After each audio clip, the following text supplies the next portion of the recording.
دې سره سم ستاسو په خدمت کې حاضر شوم ځکه چې د ایران او د اسرائیل ترمنځ جنگ خطوط دی او خطوط ځای ته رسېدلی دی. لہذا اپډیټ به درکوو لکه څنګه چې ما تاسو ته وویل چې وختي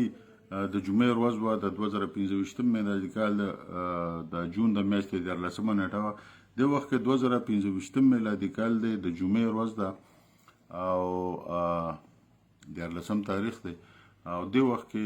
د پاکستان په وخت باندې دې ځای کې تقریبا څه د پاسه 9 بجې دي یا 9 بجې دي. تر اوسه پورې موږ ګورو چې لکه ایران سار دا اعلان کړو چې موږ به هغوی له جواب ورکوو. ایران د هغوی په جواب کې یو 100 ډرون په هندوستان په ایران باندې ور وویشته، خو په هغه 100 ډرونو کې یو ډرون ځمکې ته ونه رسېدل. هغه ټول ډرونز چې کوم هغه اسرائیلو په هوا کې وویشتل او د هغې نه پس بیا خلکو ته ووایي چې تاسو د خپلو بنکرونو نه روځئ. د دې نه مخکې دا دونه تبۍ په ایران کې څنګه وشوه، دا داسې وشوه چې دا د ایران د قوله د اسرائیل د قوله خبره زه تاسو ته کوم چې اسرائیل څه وایي. اسرائیل وایي چې موږ دغه ځای کې تهران سره خوا کې موساد چې کوم جاسوسان دي د موږ ته آیسای وایي او هغوی ته موساد وایي. د هغوی موساد استخباراتي اداره ده. هغوی وایي چې د موساد کسان او حساس آلات موږ دغه ځای ته ډېر د مخکې نه ورړولي او دا تهران سره ډېر خوا کې ځای وایي او موږ نیولي وو. زه نه پوهېږم چې په ایران کې خو جاسوسي ډېره مضبوطه ده چې دوی په دې کسانو باندې پوه شوي څنګه نه دي. او وایي دغه ځای کې بیا موږ د ډرون بیس جوړ کړی دی، د کوم ځای نه چې به موږ ډرونونه الوزول. اول خو موږ دا پته ولګوله د خپل جاسوسي انټیلیجنس په ذریعه باندې چې دوی د کم ځای نه د میزایل چې دوی الوزوي، میزایل لانچرز، دا دوی د کم ځای نه الوزوي. نو دا یو مکمل معلومات موږ حاصل کوو. زموږ د موساد جاسوسان او دا ډرونز حساس آلات چې کوم دا موږ د مخکې نه ایران ته ورننیستو او دغه ځای کې فټ کړو او ایران په پیښوي هم نه دی. بیا وایي د هغې نه پس چې کله موږ دا ووایي چې په دوی باندې اوس حملې کوو، نو لومبې موږ په ایران کې دننه چې زموږ کوم جاسوسانو هغوی د هغه ځای نه ډرون والوزولو او د کوم ځای نه چې د دوی د میزایل لانچرې دي، د کوم ځای نه چې به دوی میزایل لانچ کولې، هغه ټول هغه موږ هلته وویشتل. کوم ځای کې چې د ایران په کوم ګوټ کې چې هغه هلته موږ وویشتل. بیا د هغې نه پس نمبر یې رالی د بنکرو، ځکه چې دوی غټې بنکرې جوړې کړې وې او په هغې کې اټومي تنصیبات هم وو، په هغې کې د دوی لیډرشپ هم وو، په هغې کې د دوی ډېر اهم کسان هم وو. بیا د هغې نه پس 200 الوتکې راغلي دي، 200 الوتکې راغلي دي د عراق د لارې نه او په ایران باندې حمله کړې ده او 100 هدفونه پکې ویشتي دي. په دې کې نتنز ویشتې دی، په دې کې تبریز ویشتې دی، په دې کې ارک ویشتې دی، په دې کې کرمانشاه ویشتې دی، تهران خو ویشتې دی، ځکه چې دوی وی چې دلته خو دا ټول عسکري قیادت دی، دا خو به ټول وجل غواړي. د فوج مشر ولا ویشتې دی، د سپاه پاسدارانو مشر ولا ویشتې دی، وجلې دی. دغه شان شپږ اته د سر ساینسدانان ولا ویشتې دي چې چا د اټومي پروګرام روان کړی وو. دغه شان بیا د سپاه پاسداران د ایروسپیس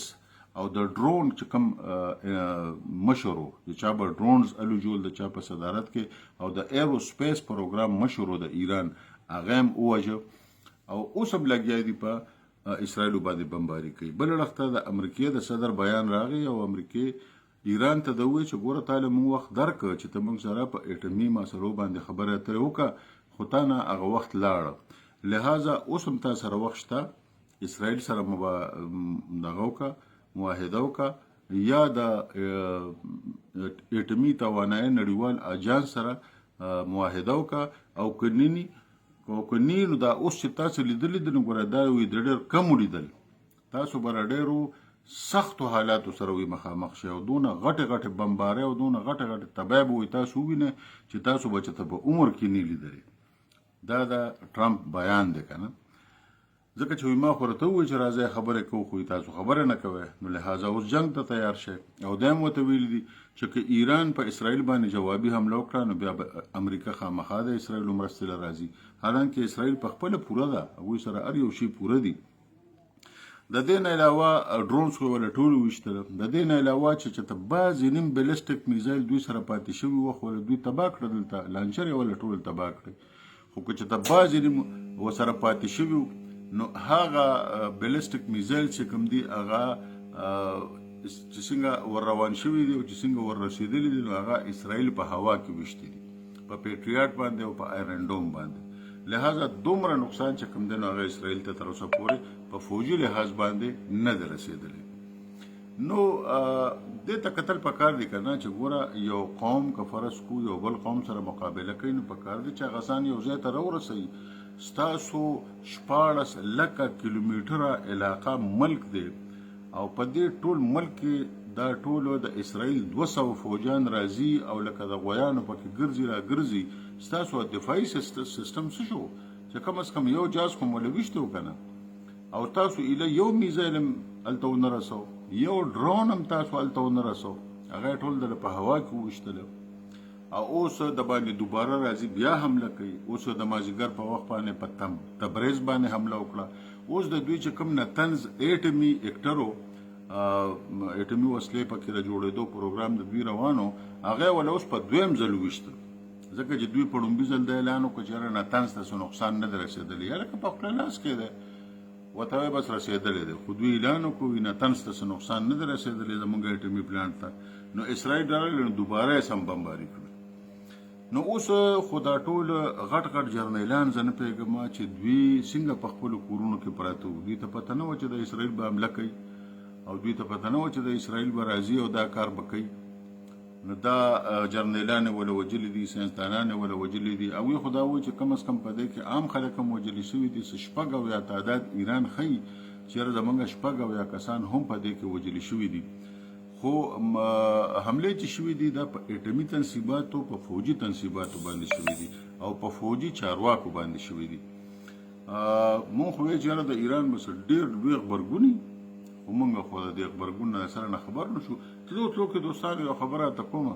د جنرال مشرف وخو او ایران وی چې موږ اټم بم جوړو نو سنټرل فوجز ول مشرف ورکړو دا سنټرل فوجز دا څه شی دی چې کتا سره یورینیم ډیر زیات هم وي خو کتا سره سنټرل فوجز ماشين نه وي نو ته اټم بم نشي جوړولې د دنیا یو نیم سل ملکونه اټمی توانایي جوړي خو هغه سره سنټرل فوجز نشته نو هغه اټم بم نشي جوړولې مشرف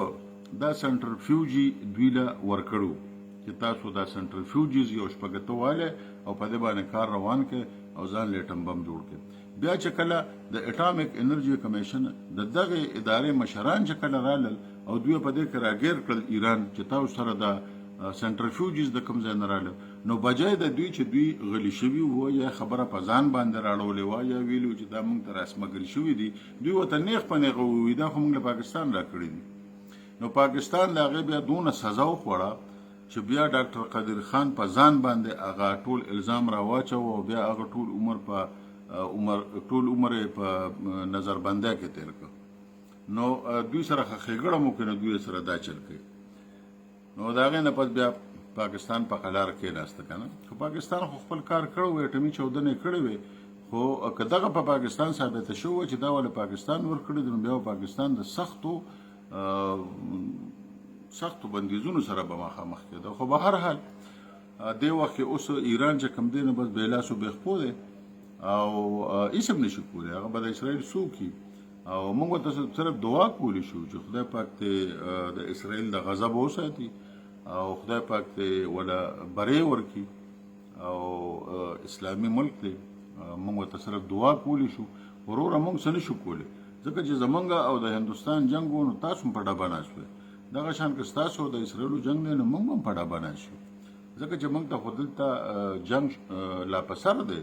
هندستان سره وو سره موږ لا په حالت جنگ کې یو زموږ سره لا مستقله جنگ بندي نه ده شوې نو ظاهره خبره ده چې موږ خو لا په جنگ کې او تاسو خپل غم وکړئ او خدای دې وکړي تاسو له بری درکړي